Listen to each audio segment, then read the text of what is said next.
welcome back. Hi, guys. We're gonna go fight this guy now. He's a swordsman. We already killed one of them. We're good. Swordsmen are super easy to kill. Oh, yeah, yeah. Oh, shit. Yeah, get decapitated, son. I ran out of stamina. I saw that.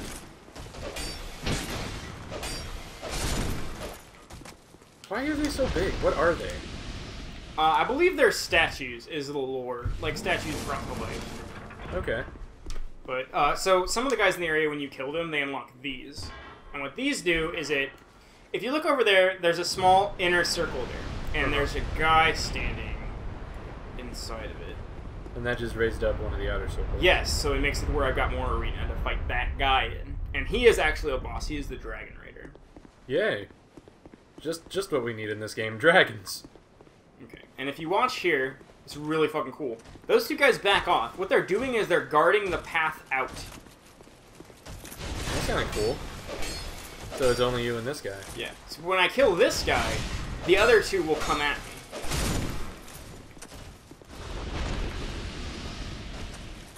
They're mad that you killed. So what I'm actually going to do is I'm going to try to abuse the game mechanic and get one of them to go back to his post and the other guy to come fight me. Because I don't want to, like, you never want to try to fight more than one guy at a time if you can avoid it when you play this game. Right.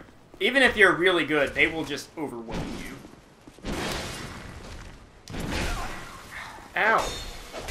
Straight through the neck, and yet you still have a head.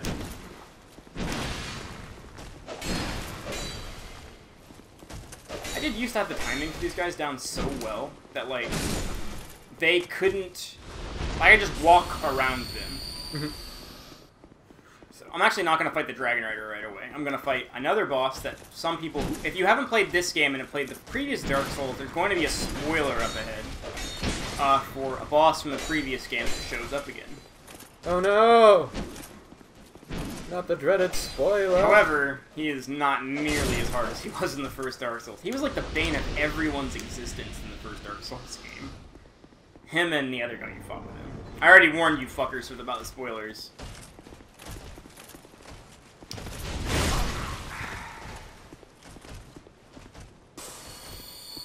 He just, like, almost took your arm off, man. Yeah, I did. Yeah, but I don't know why the other one isn't guarding the path. He really should be. Because they're mad at you. They're mad at you, bro. You're in their territory. You're killing their friends. I'm gonna see if I can get him to reset. They're still mad at you. Really? They're so mad at you. Really? They're so mad at you, bro. Don't go that way. That path cannot be walked. Hey, look, an item. Oh, that's super useful, I guess. For multiplayer, it's a multiplayer item. Oh, can they not go through this door? No, they could totally go through that door. One of them... I don't know if he's so mad at me, but... He wasn't, but he is again. The other thing about the game that I'm failing to do miserably is... in the first Dark Souls, there were shit tons of invincibility frames. So if you could just roll through their weapon, you wouldn't get hit.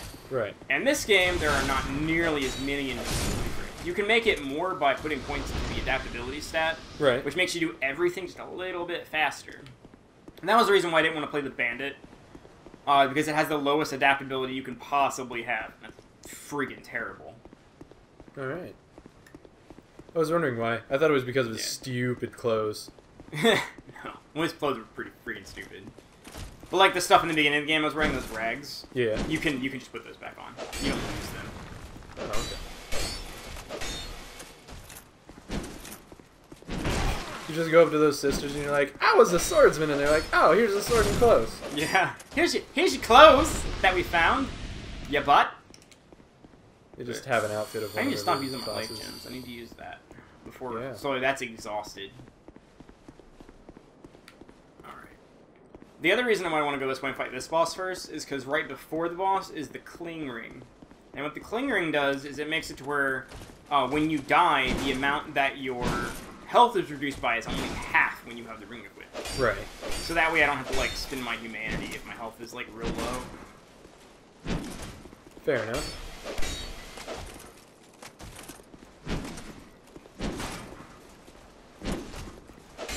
A bam, a bam, a bam. It's at risk, bro. Yeah, I'm switching over. Actually, no, I'm not gonna do that. Screw that. You're just gonna repair it. Yeah. Because I don't want to refight. I'll get rid of there's a switch. Yeah, repair weapon. And there's actually a shield I wanted to pick up earlier that I totally missed. Whoops. It's like 10% less damage than what I'm on. But I'm eventually going to get my strength to the point where I can wear a good shield. I really thought that was going to smash you in the head. I think it can kill you if you're right next to the edge. But yeah, this is the Cling Ring. Cling Ring. Or Ring of Binding, it's called in this game. It's called the Cling Ring in Demon Souls. Because Demon Souls have the same mechanic where you've lost max health. Right. Yeah, because when you're a ghost in Demon Souls, your health is half. It's just straight half. But you take less damage, so it's like kind of a weird trade-off. Yeah. And so this is the old Dragon Slayer, who just decided that he wanted to up and be a badass. Yeah, he just hit you for more than half of your fucking health.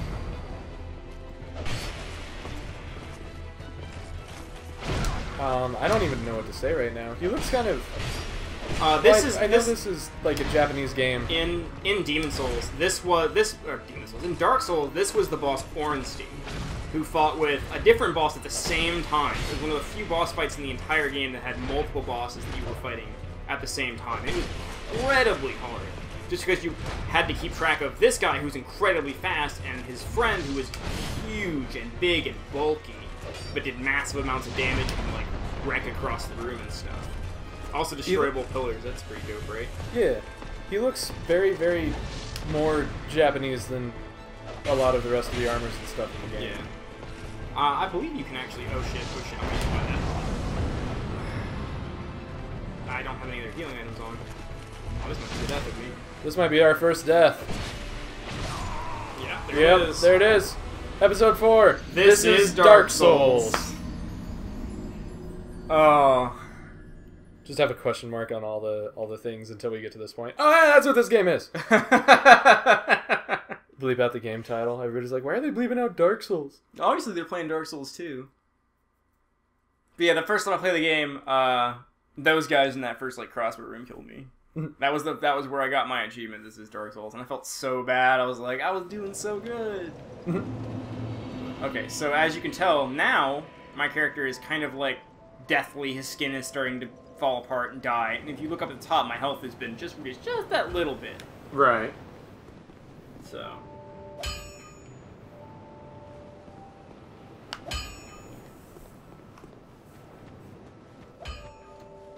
But, yeah, you lost a little bit of health and whatnot.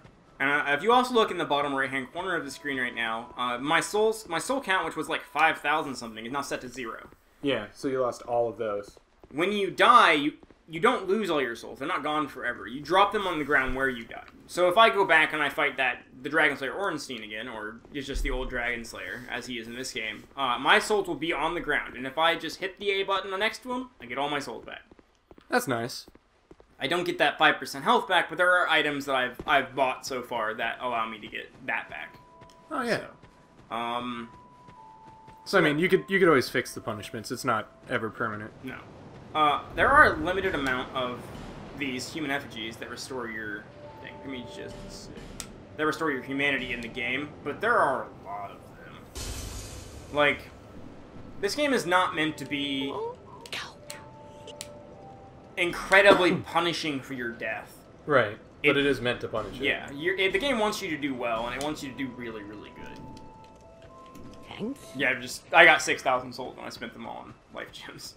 Okay. How did you get 6,000 souls? So earlier, I think like 2 episodes ago, I had consumable souls in my inventory. Mm-hmm. And when you kill a boss, you get the boss's soul. Right. And what those are is, later in the game, you can either use them to make spells, you can use them to make unique weapons, like unique to what the boss was. I don't remember what the giant soul did.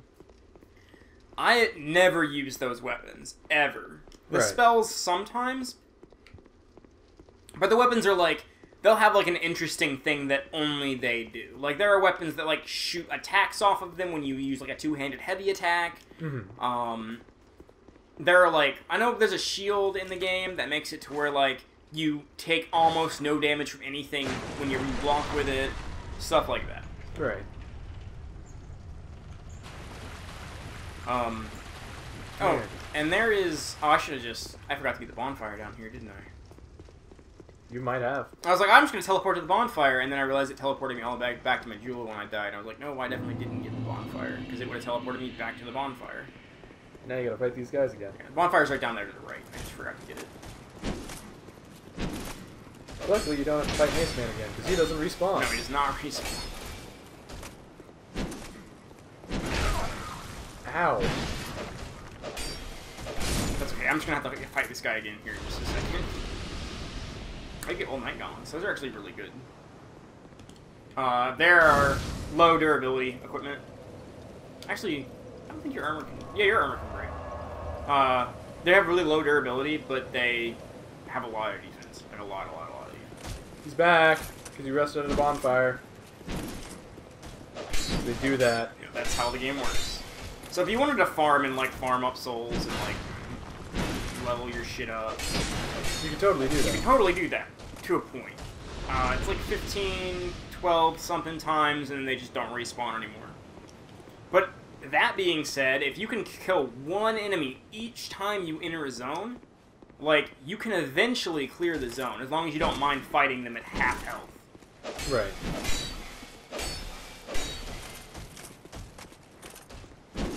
I don't like you being close to that ledge. I can't circle you.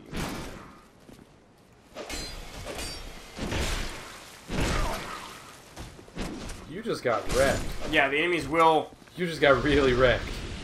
Now, there are no invincibility animations in the game. If they just start wailing on you, they just start wailing on you. But, to be fair, there aren't invincibility animations for them either. That's fair. So... The only thing is you can't gang up on... Well, I guess you can gang up on them. Yeah, sure. You're just not friendly enough to have people playing with you. No! Don't! No! Think of the starving children in Africa! I don't know why, I was just hoping that would distract you. Just don't even fight them. Just you don't need them. I would run, but while you're walking through fog walls, you're not invincible. So if they hit you while you're walking through the fog wall, they interrupt you walking through the fog wall. That's dumb. When I did my level 1 run of this game, I didn't actually complete it. I probably should do that someday. Probably should. If you hate yourself. Yeah, if I hate myself more. I'm actually really far into it. But I did not fight any of these enemies. I just said fuck it and ran past them. Because killing a boss gives you so many souls when you're not leveling up that you really don't give a shit. Yeah, because none of it goes to leveling up. It all just goes out to making items better and shit. Yeah, making items better and buying consumables. I remember, like, I killed the first boss and was like, I had these, like, 8,000 souls. What do I do with them? And I, like, bought 99 fire bombs. And I was like, this is good. Oh, I forgot to pull that switch. That's too many fire bombs, man. Oh, I never used them all. I bought 99 throwing knives, like, a little bit later, and then I used all of my throwing knives. Because you can't, like, efficiently use the crossbow when you're level 1. So it's just all throwing knives all the time. It doesn't want to log on, man. You're not going to be able to kite that one. I just wanted to pull him so the other guy wouldn't fight me at the same time. Fair enough. Oh no! My phone! Things are happening! That's not good. We'll lose timer. No, we still have our timer. We're fine. Okay. Hopefully I can get back in here and fight this boss before we're out of time for the episode. Did we die in this episode or the last one? This one. Okay, I gotta redeem myself then. Yep. I don't think that's gonna happen. Although I keep getting hit by these guys, so maybe not, so I'm kind of bad. Yeah, you're doing really bad. Just take your time, you'll be fine. That's the other thing about Dark Souls. A lot of people, like, are so used to other types of video games where you just, like, wail on your enemies until they die. You cannot do that in Dark Souls. No, you really can't. Like, I'm sure you've been watching me play long enough to realize that it is a timing game. Oh, yeah. If you have bad timing, this is not the game for you. Right. Are you about to go fight the boss again? Because we should. Yeah. We should make a break right here. Okay, let me Just knock out this one last guy. Yeah, one last guy. And then we'll fight the boss in the next episode. Just backstab him. Kill him with one hit. Can't backstab them, they're not humanoid, they're too big. They're humanoid. By humanoid I meant like they had to be your size. They got arms and legs and a head. I can't reach his back. I can reach his crotch, I can crotch stab him. Yeah, you should have crotch stabbed him. Anyway, we will see you tomorrow. Okay, bye!